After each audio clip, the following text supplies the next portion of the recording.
Oke, kali ini kita mau bahas sebuah HP Samsung yang sebenarnya cukup lama kita bahas ya. Tapi kita langsung saja kita intro dulu.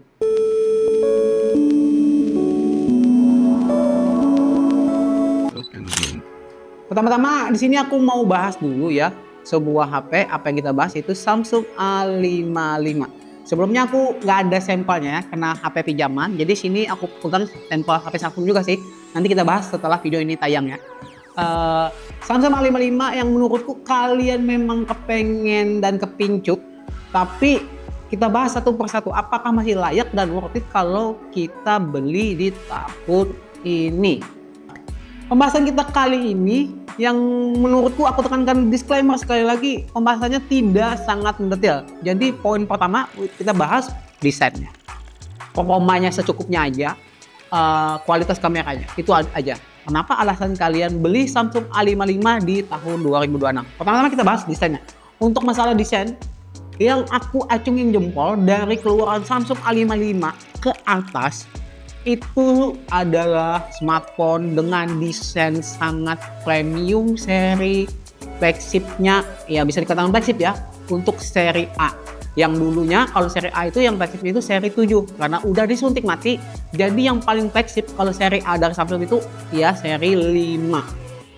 A54 yang dimana masih berbahan polikarbonat, sekarang pure aluminium plus pakai backdoor kaca. Dan untuk pelindung kacanya juga udah Gorilla Glass 5 kalau nggak salah. Cakep banget. Untuk tampilan visual dari depan dan belakang berasa banget bahwa ini misalnya nggak murahan. Ditambah lagi sudut samping kiri kanan atas bawah itu berasa ngotak ya, mirip ala-ala iPhone seperti iPhone 12, 13 sampai seterusnya. Tapi bedanya di sini dia aluminium aja ya. Beda yang kalau di seri Pro itu titanium. Tapi feel di genggamnya itu loh enak banget, bahwa ini kesan mewah. Sayangnya dan sangat disayangkan di sini adalah bang kameranya itu, terutama penataan kameranya itu yang aku nggak suka, mirip flagshipnya Samsung. Jadi kita nggak bisa bedakan seri Samsung S24 FE sama S25 yang regular maupun yang biasa plus. Jadi untuk masalah desain bisa segitu aja. Oke, di sini kita bahas tentang performa dan juga kualitas panel layarnya gimana. Untuk urusan panel layarnya di sini aku nggak ada bisa aku bahas banyak. Cuman satu yang aku suka di sini adalah dia udah 120 Hz dari zaman dulu ya. Panelnya Super AMOLED yang kualitas bagus, tapi sangat disayangkan ya karena seri ini flagship seri A-nya, artinya yang sudah mentok seri A paling bagus. Brightness-nya merasa kurang. Nanti kita tayangin di biro ya kenapa merasa kurang kalau di seri flagship seri S-nya ya. Jadi untuk di trik matahari berasa kurang banget, biarpun ini masih AMOLED ya secukupnya aja. Untuk kualitas penikmat konten misalnya multimedia ini bagus-bagus aja kalau menurutku. Dan juga harapanku di sini adalah yang untuk urusan performa yang sebenarnya ada sih pilihannya 12/256 dan 8/256. Kalian bisa pilih sesuai yang keperluan budget dan sebagainya. Tapi kalau saranku ya memang harus ngambil 12/256 untuk kualitas multitaskingnya. Untuk urusan game bagaimana? Sebenarnya nggak jadi masalah sih kalau kalian memang untuk belinya game yang memang casual seperti Mobile Legends, atau mau game berat seperti Genshin Impact masih ngangkat-ngangkat aja, tapi nggak bisa settingan montok. Dan sebagai catatan, sini aku nggak bahas untuk kita tes gaming. Lanjut ke pembahasan untuk masalah kameranya. Di sini.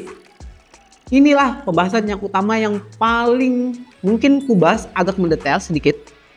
Untuk main kameranya 50 megapiksel, tapi bukan yang terbaik 50 megapikselnya, tapi udah cukup lumayan. Untuk kamera kedua yaitu 12 megapiksel ultra wide, dan satu juga kamera bonus bisa dikatakan makro atau depth sensor 5 megapiksel kalau salah. Ya anggap cuman gimmick doang, cuman bonus doang. Untuk kualitasnya bagaimana? Khasnya iPhone banget. Berasa banget di sini color tone warnanya natural banget. Tidak seperti Samsung seri A dulu warnanya gonceng. Kalau kalian bandingkan dengan Samsung A54, A53, bahkan Samsung S22 juga berasa gonceng. Kalau di sini natural banget, mirip ke arah ke iPhone.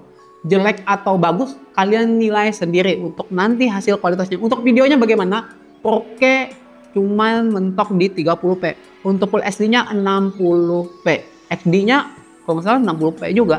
Jadi untuk video cuman biasa doang, nggak bagus-bagus amat, nggak jelek juga. Ya bisa aku katakan biasa doang. Untuk stabilisasinya juga cukup aja. Oke, kita langsung aja pastikan menggunakan resolusi tinggi.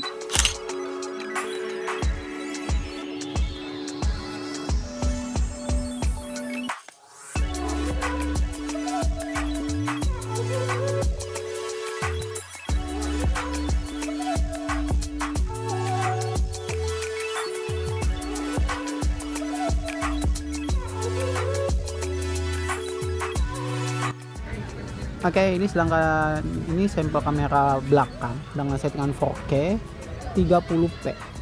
Sayangnya ya, yang menurutku harusnya bisa sih kasih 60p doang. Untuk stabilisasinya aku coba jalan. Enak kok, untuk dynamic range cukup doang. Tapi kalau setara dengan iPhone masih bisa lah kalau dijajarkan dengan iPhone 12 atau seri XR dan lain-lain. Jadi kalau untuk 13 ya biasa aja. Oke, ini sampel kamera depan dari Samsung A56 dipakai di 2006. Menurutku cukup worth it. Untuk color tone warnanya seperti iPhone-nya, natural banget, dan settingannya bisa ngerekam 4K 30p yang harusnya sih sama aja kayak seperti seri A52s, A53, A54 sama yang A55. Kesimpulan, dimana menurutku di sini adalah hal yang mungkin kalian perlu perhatikan untuk membeli Samsung A56. Yang pertama, ini barang udah discontinue, artinya keblebet, udah nggak dijual lagi di resmi, artinya sisa-sisa stok lama yang ada kemungkinan kalau seller-sellernya nakal itu barang yang udah retake maupun lain-lainnya. Jadi teruslah berhati-hati dalam membeli HP yang memang kalian targetnya mau beli Samsung A55. Disarankan kalau memang mau beli second, ditanyakan dulu ke sellernya, emang bagus apa enggak. Yang kedua adalah, untuk menurutku di sini, kenapa kalian nggak lirik Samsung A56 aja daripada Samsung A55 ini? Yang berasa menurutku kurang banget, apalagi terutama bahasa desainnya ya, yang menurutku. Ya bisa dikatakan kalau Samsung A55 ini bagus-bagus aja sih kalau fiturnya sudah Exynos 1480 kalau nggak salah ya, nanti gue cantumkan aja di keterangan, yang dimana performanya udah cukup bagus untuk yang memang lini kelas menengah. Ditambah lagi udah memang semi-semi flagship, kayak IP rating juga kedapatan, bahasa desainnya premium, udah panel layar 120Hz, dan Gorilla Glass juga pelindung kacanya, yang berasa banget bahwa ini HP mantap aja. Tapi kalau kalian memang tetap mau beli ini, mending saranku coba timbang-timbang lagi nyari Samsung A56 aja daripada kalian ngotot ngambil A55, karena udah barangnya discontinue. Kalaupun ada itu sisa barang stok lama menurutku. Yang memang kalau menurutku Samsung A55 di zamannya, terutama rilis di 2024, udah bagus dan cakep banget. Tapi kalau ada yang lebih bagus daripada ini, kenapa nggak ngambil yang lebih bagus? Cuma selisih sedikit doang, tinggal nambah. Dan kebetulan Samsung A57 mau segera rilis, artinya A56 juga akan sedikit turun harganya. Tapi keunggulan dari A55 adalah masih bisa memakai SIM card yang dalam artian memory card. Kalau di Samsung A56 tidak bisa memakai memory card. Tergantung kebutuhan kalian bagaimana. Apakah memang perlu micro SD atau memory card tambahan, atau cukup yang memori internal aja 256 mentoknya kalau di seri A56 itu. Oke, segitu aja untuk pembahasan kita di Samsung A55 ini. Yang menurutku kalau kalian tetap ngotot mau minang, ya silakan. Saranku dicari dan diperlu catatan untuk membelinya, entah itu barang baru maupun barang second, karena ini udah lumayan loh, 2 tahun rilisnya. Di belakang ada buku ini, saya Jambilan izin pamit untuk ini. Semoga video ini tersampaikan. Kalau ada kritik dan saran atau kita mau diskusi tentang Samsung A55, silakan tulis di kolom komentar. Sampai jumpa di video selanjutnya. Salam.